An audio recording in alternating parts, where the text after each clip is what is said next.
thanks everybody who's listening or watching. This is the Better Business Podcast or vodcast, and the title is Business Can Be Better because it can, and we believe it should be better. So we bring guests on that have done great things in business, that have impressed us with their entrepreneurial achievements, and we ask them to share their secrets with you. So today I have invited a dear friend of mine, a coach, a mentor, my husband's definitely a hugest mentor, and our great friend Lee Mean onto the show. Welcome, Lee. Thanks for having me on the show. Thank you for being here.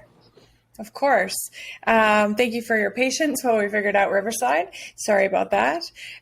So we want to really kind of pick your brain today and share with our listeners what you've done that has kept you in business so long, because that alone is such a feat. When you look at the statistics, I mean, 80% of businesses fail in 10 years, and the other 20%, that doesn't even mean that they're successful. They just haven't shut down. And so I know during COVID, that was even higher. So going through the last 3 years, no, 2.5 years, 2 and a bit years. And before that, there must have been a ton of challenges for you. So I'm hoping that, first of all, you could introduce yourself, tell us about all of your entrepreneurial ventures and a little bit about each one. And, then I'll just ask you some more questions. I just want to kind of figure out how you've succeeded for so long. Sure. Yeah. Again, my name is Lee Meehan. I own and operate the Canadian Martial Arts Center, and I operate the Rumble in the Cage promotion MMA events.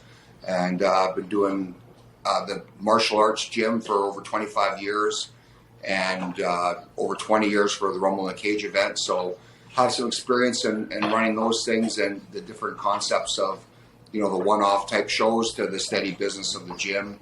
And again, just fortunate to have, with like anything, having help along the way from mentors. And when I started out with Kempo Karate, my brother was my instructor, and he would train down in California and learned down there. And so his instructor had a real good business plan in place, like how to teach curriculum-wise, marketing things to do, and tracking of members and memberships and contracts for members and all that type of stuff. So I just kind of adopted that platform, what they were doing, and then over the years we've made changes and adapted things as things change in business and improving things. And I've had other business consultants that work in the industry and friends that own gyms as well. We've discussed the struggles and the perks and how to make things better, and we've helped each other out. And I think that's the main thing is just having those people to connect with that are like-minded, that are driven, to do something on their own and not just collect a paycheck, go to work, collect a paycheck. It's a different, atmosphere completely.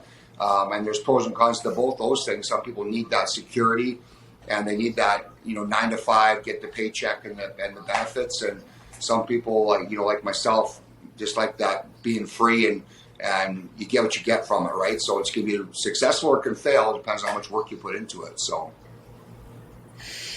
yeah, and wow, it sounds like you've had a lot of great mentors and friends along the way. But I have to say, as well as I know you, which is probably not even close to 100% know you, but the little that I do know you, I know that every time I've moved since I met you 11 years ago, you've been there. I also have watched you corner my husband over and over again. I've seen you help countless people with anything and everything. So I'm sure that sort of what goes around comes around, because I know you're a huge help to everybody. I think even coming on the show, I think one of the reasons why I've been successful in the business is, one, I believe there's enough people in this world to make every business successful. But you have to offer a great product and you have to care. And being a martial artist, I think that's what's important, is that you care about your students and your members. And so I might spend more time off the mats talking to people and listening to their problems they're having at home or business, their own business, whatever, and just giving some feedback or just someone to listen to. I think that's an important part of being, the coach and running a business, my type of business anyways, just being there for the members. Some are there for 6 months, some are there for a year, some are there for 20 years, right? So just being there for what they need and giving them what they need. And in return, they give me what I need. They have a membership and they invite their friends and family. And I don't do much for advertising because it's always referral. People like what they're getting and they refer their family and friends to come train with me and experience the atmosphere of the family and the hard work that goes in and the challenges that come along with being a martial artist. And that helps them in their personal life and their own business life by having that outlet and knowing they can get through tough times in training helps you get through tough times in business. And so it's just been one of those things for me. It hasn't always been easy, but I've just decided, just keep plugging away. And there's lots of times I had 3 jobs to try and keep my main passion afloat. And, not many people are willing to do that. They would quit after a while of, every summer having to get a job to pay your bills, to keep the gym open so people have something to come back to in the fall.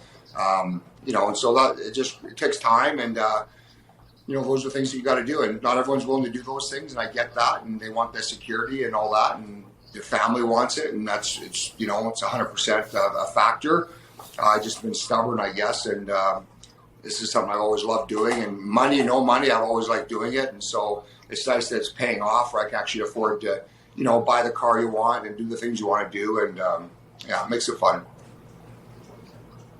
Awesome. So you said over 25 years at the gym and over 20 years in the Rumble in the Cage promotion. Yeah.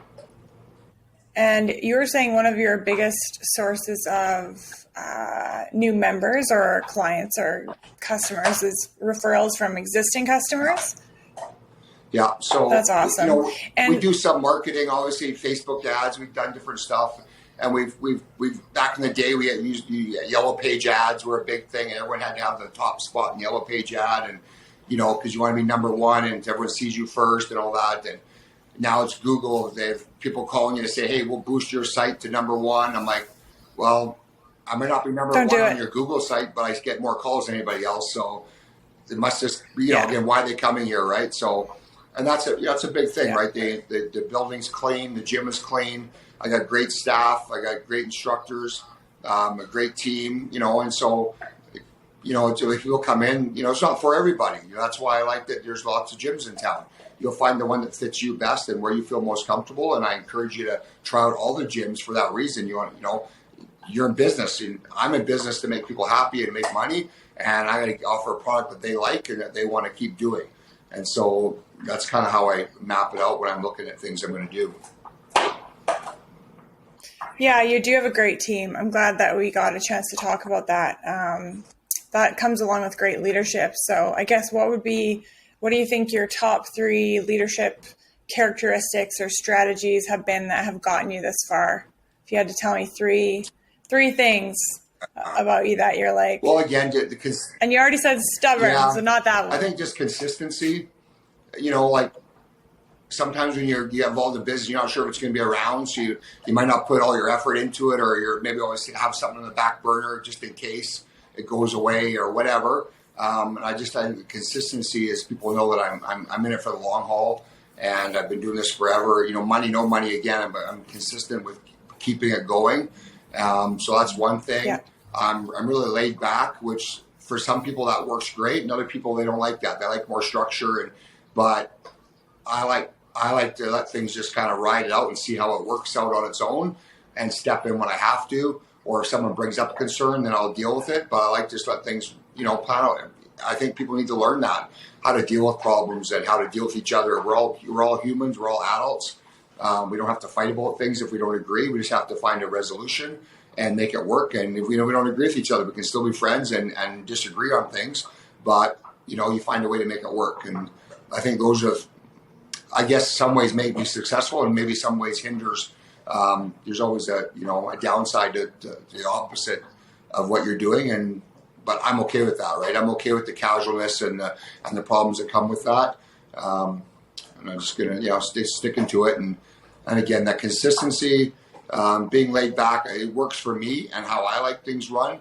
And then, just always willing to learn. I think that's a big thing too. I'm always training and learning new things as a coach, as an instructor, as a fighter. I'm trying to learn new things. So business-wise, I'm always open to hearing new ideas and talk about stuff. And, some stuff I've tried and it didn't work, and maybe it didn't work because of the timing, but maybe it'll work now. So I'm never opposed to if the staff say, hey, why don't we try this? I'm saying, well, okay, we'll try it. I tried it 10 years ago. It didn't work, but maybe it was just me in that time.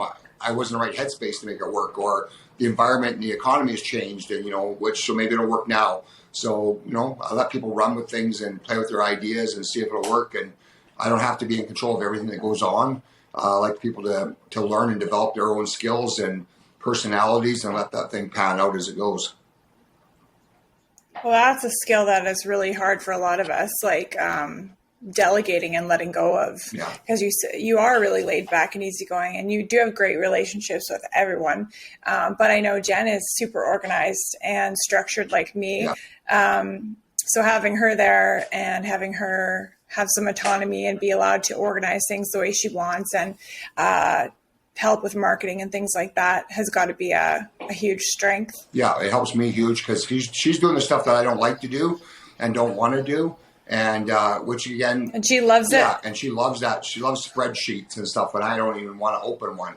So I just want to talk to her about it, discuss what's going on, and she runs away with it and does it, and it works great for me because now I have actual numbers to track every single thing that goes on in the business. Before it was happening, and I knew from my bank account what was working and not working, but now I have detailed breakdown of how many bottles of water we sold and et cetera, right? So that's always a help too. And I like seeing that in my report every day. She emails it to me. I see what the gym did that day in all aspects of the business. And so if I see something I like or don't like, I can bring it up. We have our meetings to discuss what we're going to do. And so having that teamwork there helps a lot. And again, that's what's able to take the business to another level, just being more organized on that end. My passion is being on the mats, coaching, socializing with people when they come in, talking to them. Like I said, I can be there 12, 14 hours a day and don't really feel like I've been there. And like any business, you get tired at times, you need a break, and it's nice to take breaks and have that downtime. But I go away on a holiday for 7 days and I'm itching to get back, because I want to get back to doing what I love. And so that's why I always say I don't know if I'll ever retire, because I just love doing it. I love being there on the mats and seeing the people and doing the stuff, right? So might have a different role later as I get older, but right now I'm just enjoying the time. So yeah, I think a lot of us would be really upset if you retired. So probably not going to let that happen. Good. So that is intriguing because I am happy to hear that. Like, I'm not sure if you ever heard about Rocket Fuel or read the book Rocket Fuel, but there's the concept of the integrator and the visionary. And I talk about this a lot in my businesses and with my clients. Most businesses will never break through that $2 million ceiling and become like a big multi-million-dollar business with lots of profit because they don't have a visionary leading the way and then an integrator organizing everything, reporting on everything, doing spreadsheets. But it sounds to me like you've got that visionary integrator thing going on. You're looking at daily reports, you're analyzing the numbers, you're looking at how people heard about you. So you're like, if you're looking at marketing reports, financial reports, and people reports, like how your people are doing, then in my opinion, you got it all covered. So that sounds like you're doing awesome. Yeah, those are great things. It's going good. And like I said, there's always stuff to improve on and put more energy into it. And some people are, very driven to make more money. Or have a bigger business or a new gym or whatever. And I get that. And there's certain things I want to, but I also enjoy my lifestyle, the casualness of my lifestyle, that I can take the afternoon off to go to the lake if I want, or I can just have a chance to talk on a vodcast like this, where most people are like, they do their strict hours and that's it, and I like my life casual. I like to go in when I want to go in, book a lesson in the morning. If I want to book it, don't book it, but there's times when you're scraping by, you have to take everything you can get. But now as I become more successful, I can pick and choose and I'm living the lifestyle I want to live within my comfort zone, financially, personally, my health. I can start focusing on the things I really want to focus on, knowing I have a good team that can help run the business. Whether I'm there or not there, I know it's being taken care of. So I can go away for a weekend and teach a seminar and know that I trust my staff are going to do a great job. They'll do anything that comes up. I got great members. If they see a mess, they're going to help clean it up. Things like that I just trust that it'll be good even if I'm gone for a week or whatever. So, yeah. So you've got things systemized to the point where you don't have to be there. That's the dream. Yeah. For all business owners out there. So how did you get there? Time? Yeah, just time, trial and error. You try stuff, it doesn't work. You adjust. It's all feedback, whether you mark it down or you label it or whatever.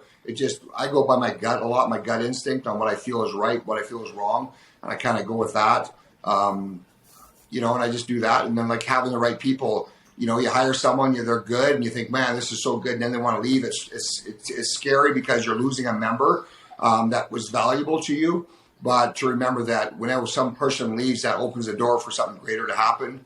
And then someone new comes in that does an even better job that you didn't think they could do better than the last person.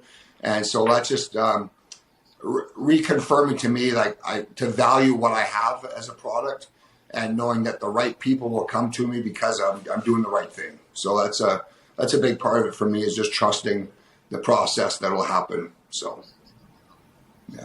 That's awesome. I like to say every time I lose faith, I'm wrong. Because, during those periods, like COVID especially, and, when my dad passed away, I just, some days I was like, I can't do this. Like, I literally can't get out of bed. And lucky for me, I do have a team like you. And so they didn't even notice I was gone. I actually took some time off last week too, and they didn't notice I was gone. Actually, they did better. But that keeping going mentality, that motivation to stick to it when it's hard, I think that's something that you're right. That's a huge key to your success. And people aren't patient, people give up too easily. And yeah, the other thing I wanted to really kind of highlight was keeping the faith, or not in a religious way, but just believing that it will all work out, and trusting your gut. That's actually something I've been reading about a lot lately, and I'm surprised to be seeing it in mainstream media and authors and people that I get coaching from now. They're talking about you really listening to your intuition, how as human beings, because of all these distractions we have, stop listening to our intuition. But if we could just be quiet, we know the answer. Yeah. Yeah, I think too, we have our really intuition. Cool. We should listen to it, and we ignore it because it's going to put us in an uncomfortable situation. So we avoid the uncomfortable and hope it'll just go away, but it never really does. It usually explodes, and then you deal with picking up the pieces after, which again is another learning process. And just pick up, pull up your pants and keep going, and that's the way it is. And I should deal with that. I should deal with it quicker next time. So you learn that, right? And it helps when you have a team that you can talk to and say, oh, we didn't handle this very well. We need to do this better next time. And if the next time it does come up, we now have a policy and procedure for how to deal with this situation, because it never came up before. So, we write our policy and procedure manual kind of as we go and as we grow and as we develop. As these problems arise, we deal with it the best we can, and we go from there. And I think everyone's different too in what they've been through. Like, you're dealing with the loss of your dad.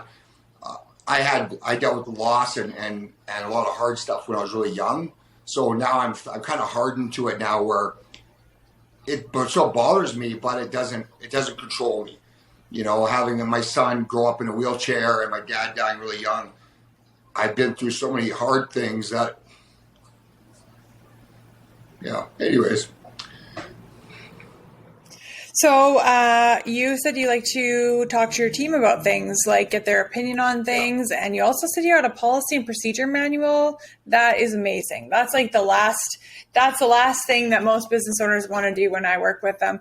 And you guys have one. That's amazing. You've surprised me quite a bit today. I'm like, well, I don't know if it's not a formal. I've worked in different places. Like when I worked for recreation management for a swimming pool, there's policy and procedure manual, how to open the business. How to change the chlorine in the pool. For everything, there was a policy procedure. And people just did it because they learned the stuff. They never actually looked in the book. They learned it from someone else.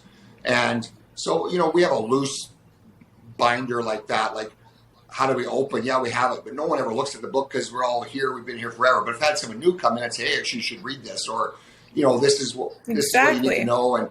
And then as we adopt things, we go, okay, this is what we're going to do now. We make a note of it. It's not necessarily a chapter we added into a book, but everyone's on the same page now. We know how to deal with it. We have it recorded that this is what we're going to do moving ahead. So all the coaches know if you have a problem with a kid or a parent, what do we do? If there's a leak in the roof, what do you do? There's certain things. I mean, they can always call me and I'll I'll say what to do with it. But in reality, they all do have an idea now what's going on, how they can deal with it. So. And it's good that people just step up. This is literally on my desk. Yeah. Water leakage procedure. Yeah, that's hilarious. I'm so happy to hear that you're doing procedures and policies. You're right. It's risk mitigation. So if anyone leaves, you need to train someone new, or if, something you do, maybe that you can't be there one day and somebody else has to cover it. Like having those procedures in place is really helpful. I have this sticky note because I was in our Calgary location the other week, and my dear sweet Chris told me that there was a leak in the roof like a week before. And I was like, how long ago? And then I was like, okay, let's cut this drywall open and pull up this stair. And oh my gosh. And then I wrote this sticky notes. So yeah, procedures will save you a lot of the time. So I like to just say, like, if something bad happens, make a procedure to prevent it. If something good happens, make a procedure to keep it going. Awesome. Yeah. So I thought you were a textbook visionary, but sounds like you really know what you're doing with your business. So I'm really impressed, and I'm really grateful that you shared it with all of us. Did you want to add anything? Because we didn't really talk about Rumble in the Cage at all. And I know that is also a huge beast of a business, and pretty famous, is the longest running MMA show in Canada, right? Yeah. Yeah, we started in 2000. Yeah, and you go all over. There were some other shows that were happening back then, but they went under, and they're not doing it anymore. So just being consistent again, and putting on, again, it's something I'm passionate about. Like whether it made money or didn't make money wasn't a driving factor for me to want to do it. I first started doing shows because I thought my guys, they're training all day and night. Their family doesn't get to see what they do. They're fighting out of town. They never get to see them fight. So I thought, well, if I do a show here, they can see what they're doing. Why are you at the gym all night, coming home sweaty, tired, and what are you doing? So now they get to see the fruits of their labor and what they're doing. So it was just an opportunity I wanted to give my students that were training in the sport of MMA, so they could showcase their skills. And I saw it as a great opportunity as an event out. There's always, what do? You go to rodeo, you go to this, you go to that, things that are fun and entertaining that you like. Or someone that's in a dance recital, you go watch them do their thing. Well, this is a great entertainment thing, and people get to go out and have a great night out, dress up, have fun, have a few drinks, and have a great time with all their family and friends. They get to see one of their friends, have a fight and do their thing. And so it works out really good. Awesome. Yeah. And you do shows all over, or just in Lethbridge? I've done some shows in other places, but again, it's just a lot more work involved when you're traveling and being on the road. And I always want to be at home at the gym, coaching the fighters and doing stuff. So I haven't done much for out-of-town stuff. I haven't offers to do them, but logistics of it. But Lethbridge loves it. Yeah, Lethbridge loves it. And back in the day, we used to do 8 to 10 shows a year, but there's no other shows going on anywhere else in Western Canada, kind of thing. So there was lots of fighters that wanted to fight. But now other shows started cropping up in Edmonton and different areas. So I didn't have to be the place for every fighter to fight. And I was okay with sharing that, knowing we'll go to Edmonton and fight. And then next month we'll come to Lethbridge, and then 2 months we'll go to Calgary. And, again, there's enough fighters and enough fans to keep all the businesses successful, especially if we all work together and try and help each other out. So that synergy kind of makes the sport grow and help everyone with their business. And I've been to lots of shows where I've seen stuff to their first show, and I see stuff they're doing. Man, give me a call. I'll tell you all the stuff you need to do to get rid of the bugs and the kinks in your system, because you're failing because you don't know. Through trial and error, I know exactly what works and what doesn't work, and I'll help you. Some call and some don't, and 3 or 4 shows later, after they've lost thousands and thousands of dollars, they quit doing it. And other people listen and they figure it out. So, yeah. So it sounds like co-opetition, or like the concept of cooperating with your competition and just believing there's more than enough for everybody. The opposite, like I guess an abundance mindset, the opposite of scarcity mentality, serves you and the people that you are in the markets with really well. I feel so. I feel like I can go to any show and fit in with the promoters, the coaches, the fighters, because I do all those jobs. So I know what they're all going through. And so as a promoter, why guys love fighting on the Rumble in the Cage, because they know I'm doing my best I can to take care of them. They got warm-up mats. Yeah. They have a good hotel to stay in. They get paid their gas money. They get treated well, because I'm a fighter too. I still fight, and I coach. So I know what coaches want. I know what fighters want. I know, the little things like an itinerary that's actually detailed, that tells you exactly what you need, not vague. stuff like that. I know what I like to see, so, that's just the way it is. I try and run my show the way I would want a show ran if I was fighting on it or if I was a coach at the show. So that helps a lot with, as a promoter, having a successful show, because I never have a shortage of guys that want to fight on the Rumble. So not just my own fighters, but out of town guys that want to fight because they have a fun time. It's a good experience. And that's what I want to keep doing, right? I don't want to sacrifice that energy and what that show means to the fighter for more profit or whatever, right? I always want to make sure I'm doing the best I can for the fighters and within my means, So if I can't, some people do a bunch of extra stuff for guys. I'm like, that's great, but I can't afford to do that right now. And then they do it for a while and they lose so much money, they stop doing shows. Well, now fighters don't have a place to fight anymore. So I'd rather they did things smarter and more efficient. So there's more promotions out there for people to get experience. So, yeah, and you always start on time. That's my favorite thing about your shows. Yeah, I lose my mind when I go to shows and they say Drives they me start nuts. at 7 and next thing 7:30, quarter to 8. And they say, wait for the people to get in their stands. I'm like, well, when you go to a movie that starts at 7, they don't wait till everyone to sit in their seat before they start the movie. The movie starts at 7. And if you're not there, you miss it. So that's the way it goes. And now I've trained the people in Lethbridge, right? They know that we start on time. So if your buddy's fighting the first fight and you're not there, you're going to miss this fight. You miss it. So that's the way it is. Yep. And I look at it exactly like movies. Movies is entertainment. If I go to a good movie, it doesn't matter how good it is. If I've been sitting there for 5 hours, I'm sick of being there. And now my entertainment value goes down because my body's tired. I'm exhausted from being there. As good as it was, I wasn't there as long. So I always want to start on time, get over with as quick as possible, entertain the people, high or low on the finish. Hometown guy loses, there's energy there.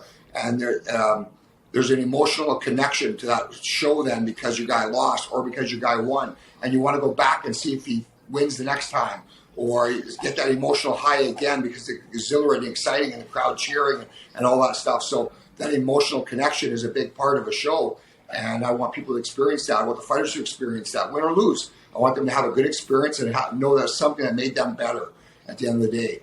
And, I want teams to know they can trust that I'm going to do the best I can for their fighter to have the best experience they can. And that tends to work out.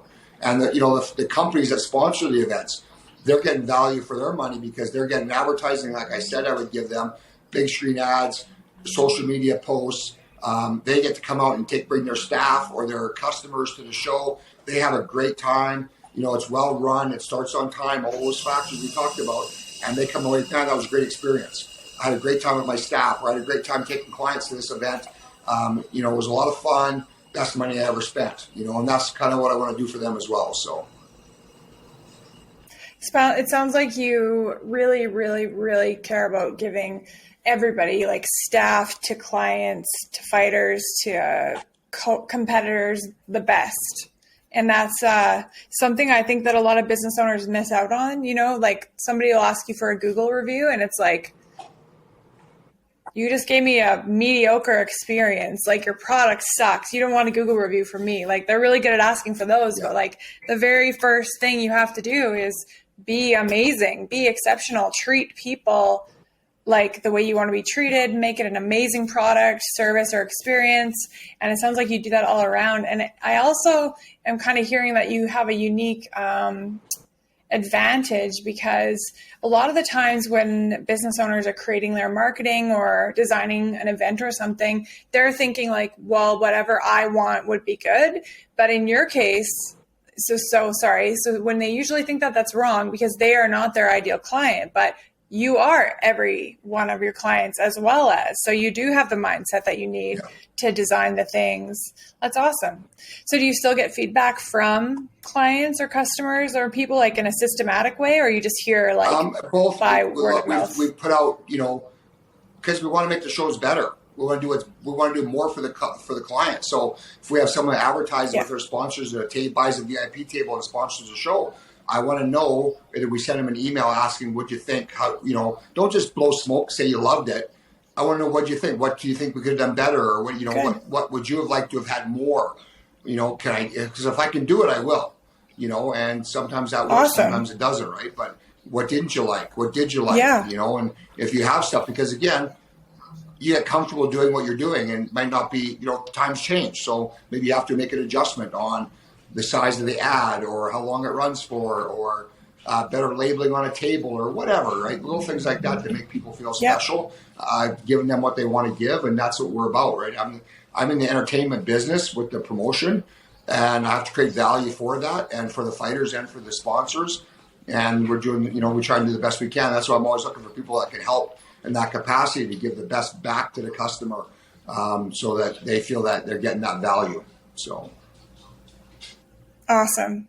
So I want to ask you two more things quickly, if that's okay.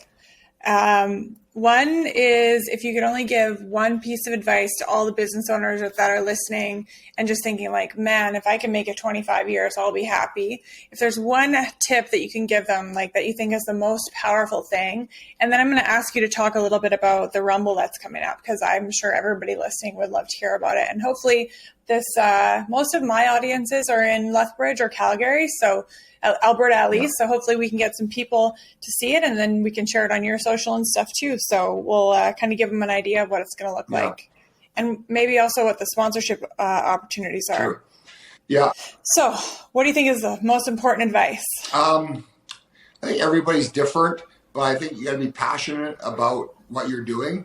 And I don't believe someone has to be passionate about maybe the business they're running isn't their dream business, but they're passionate about making money or passionate about building empire for their own self and for their retirement and their family. So you're passionate about that, which drives you to run the business, whether it's carpet cleaning or whatever. You don't like carpet cleaning, but you know that you have a good business model and you have a good business plan, but you're passionate about the result the business gives you.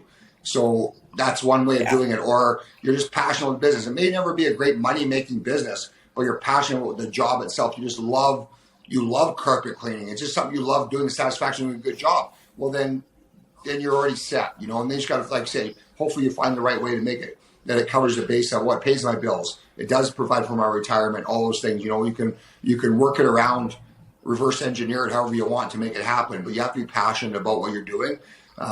You can't be hum-ha about it, because you won't put the work in. You won't put the extra nights in, the no sleep, the no money.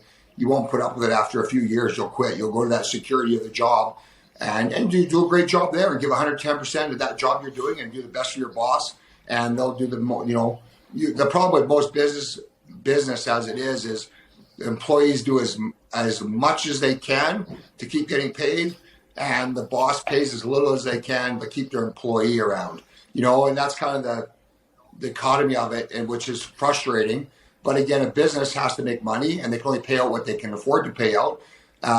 Exactly. But whether I'm getting paid what I think I deserve or as much as I should get, I still want to give 100% to that job, right? And then deal with it from there. Ask for a raise or move on to something else that pays more because you're not getting what you feel you're valued, which is fine. But always give everything you got in everything you do.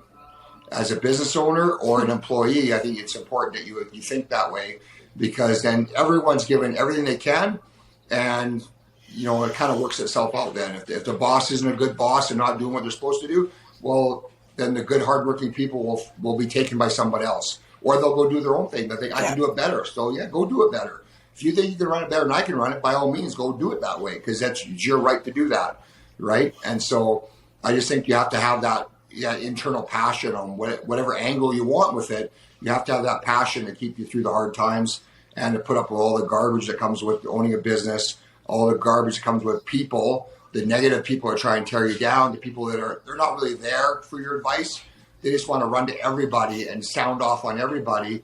And they like the drama, and they like to tell their story to everybody. So they didn't really come to you for counseling or for help.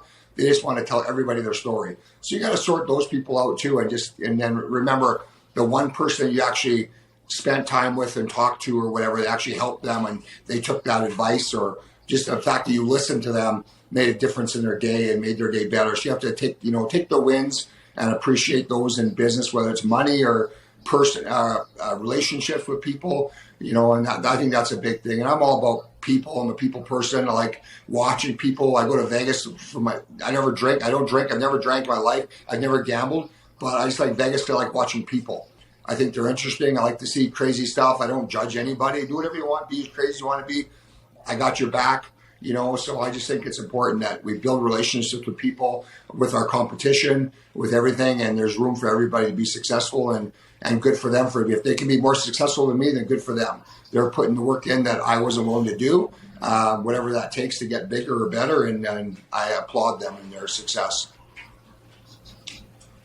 Yeah. Awesome. Thank you so much. That was so much more than I ever usually get out of a guest. So thank you so much. I think you're used to being interviewed a lot as a fighter and a coach, eh? Happens. Part of the business. Yeah. Part of the business. So I could tell you really care about people. I didn't know why you started the Rumble. That almost made me cry. That was very sweet. But yeah, I can tell how much you care about people, and I'm so glad that you're succeeding and moving towards having that life that you deserve. So congratulations. I wish that for you so much. So passion, that's the quick tip. If they're not feeling passion, then got to make a change. Yeah. Okay. Again, awesome. I think that's the best. Like anything. You have your up days, your down days, and sometimes you got to reinvent yourself, and you got to find your passion again. You got to read a book that ignites it again, or meet the right person that gives you energy again. Those are all good things. And sometimes you got to crash once in a while to appreciate the good times, right? You have to have the bad days, appreciate the good days. So you just got to take those all in stride and go with it. And that's kind of how I look at it: is things fall apart, life seems like it's ending, and just find a way to make it great again. So amazing. And you love personal development too, I think, right? Yeah. Awesome. Okay. Talk to us about the Rumble, October 1st. What's the date? Oh, your dogs are getting very jealous. The 13th day of July. So how much time does my husband have time to lose weight? 2.5 months. Okay. Yeah. So we were joking that he got on the scale the other day because he had to hold my suitcase. So he's telling me he has to go to the gym every day, and I know why. Well, he has to go every day to have to sharpen the skills. He's got tons of skills, and you need to sharpen those. You want to fight, you have to train, not necessarily learn anything new, but you have to keep your skills that you have sharp, like anything, so. Absolutely. And that's the Rumble is October 1st at the South Pavilion here in Lethbridge. We'll have VIP tables and stuff available soon. I'm already starting to match fights for the show. We usually run, 12 to 15 fights on a show. We have the big screen so everyone can see the replays and all that stuff happening. So it's just, it's a great time. People have to come out and have a great fun with their friends and family, and see everyone achieving their goals and trying to do something great in their lives and stepping out of their comfort zones. That's a big thing for people. To fight in front of everybody is a huge stress factor. And so I always appreciate that people that are willing to try it. Win or lose, you dare to challenge yourself to do something most people will never do in their lives. And you did it in front of a bunch of people, a bunch of critics who have never even trained, and they're going to sit there and tell you what you should have done right or wrong. And you got to put up with all that stuff just to live your dream and to say you fought and to challenge yourself and achieve a goal that you had in your life. So that's, to me, is the most important part about the Rumble. And, it's, again, my passion on that, my passion on seeing people succeed and challenge themselves and try and do something great. And I just love going out and seeing the community come together to support the athletes and the sponsors that help it happen. If they don't buy the VIP tables, we can't afford to do a show. So those people are the most important to me, that we make this happen so these athletes get a chance to achieve their goals and challenge themselves. So. And I have to put a couple words in personally here, guys, because I've never had a chance to interview someone this close to me and my husband before, but you just gave my husband, Tim Tamaki, Spencer Rahovi, and Sheldon Dahl their black belts a few weeks ago, right? So we've got 3 new black belts. Are they all fighting on October 1st? Well, I think just Tim's going to fight on this show. Everyone else is busy with life and training. They're still training and helping the team, but as far as of those 3 guys, I think Tim will be the one fighting on the show. But we've got lots of other up-and-comers, first-time fighters on the show. We've got some females that'll be fighting on the show. Everyone, all different age groups fighting. Everyone's just trying to challenge themselves the best they can. And it's going to be a lot of fun. We're going to have some MMA fights, some kickboxing fights, some super boxing fights. And it's just going to be a great night of lots of scraps and high energy and, emotional roller coaster it's going to be for everybody that night. So it's going to be a lot of fun. Yes, it is. I think it's been 11 years now since I walked into your gym, and maybe a week after that, since I watched the first fight, Tim was, he won like in 10 seconds in Tabor, and then he like climbed up the cage, and I just was like, I will never set foot in a cage. Like these people are insane. Like I have so much respect for what you guys do. And my husband loves you a lot. He looks up to you a lot, and he appreciates the hell out of you. And so do I. So thank you, Lee, for everything you do for everybody. I know everybody feels the same way. And I just want to make sure that you know you are appreciated, and you are a huge special part of all of our lives. And you told me not to ever compliment you because you don't like it, so I'll stop now. Okay, so October 1st, South Pavilion at Lethbridge Exhibition starts at 7. Yeah, fights start at 7 o'clock. Not 7:01. No. And rumbleonthecage.com, our website, we'll have that updated here soon. And with new stuff, because of COVID, we haven't been doing anything the last couple of years, so kind of put everything on hold. But now we've got things back to normal. We're going to be putting on a big show, and we'll have everything coming up soon. Awesome. Yeah, we'll release this episode in a few weeks, so we'll make sure and get the website going and everything. And if you're interested in sponsoring, guys, you can get a hold of me on LinkedIn, Instagram, Facebook, unfortunately Twitter because of Web3. Lee, where can people get a hold of you? I'm on social media as well, Instagram, Facebook. You can email me, leemean@gmail.com. My cell phone's everywhere on the internet. You can text me there if you want, and I can help you out with a sponsor package, and we'll customize it to what you need, what your company needs, and go from there. Awesome. So get a hold of either one of us. I'll send you over there. Or you could just get a hold of Lee, Jen, the people at the gym directly. And hopefully we will see you guys on October 1st. And Lee, thank you so much for everything you do and for your advice today. I know everyone listening learned a lot today, including myself. So thank you. And guys, just remember that business can be better, and it should be. Your business shouldn't suck. You shouldn't be hating your life, okay? Life should be good. Your business should make it better. And so, like Lee said, if you're not living with that passion, then take a look at your life and take a look at your business. And Lee, I'll see you soon. And everybody else, I'll see you when I see you.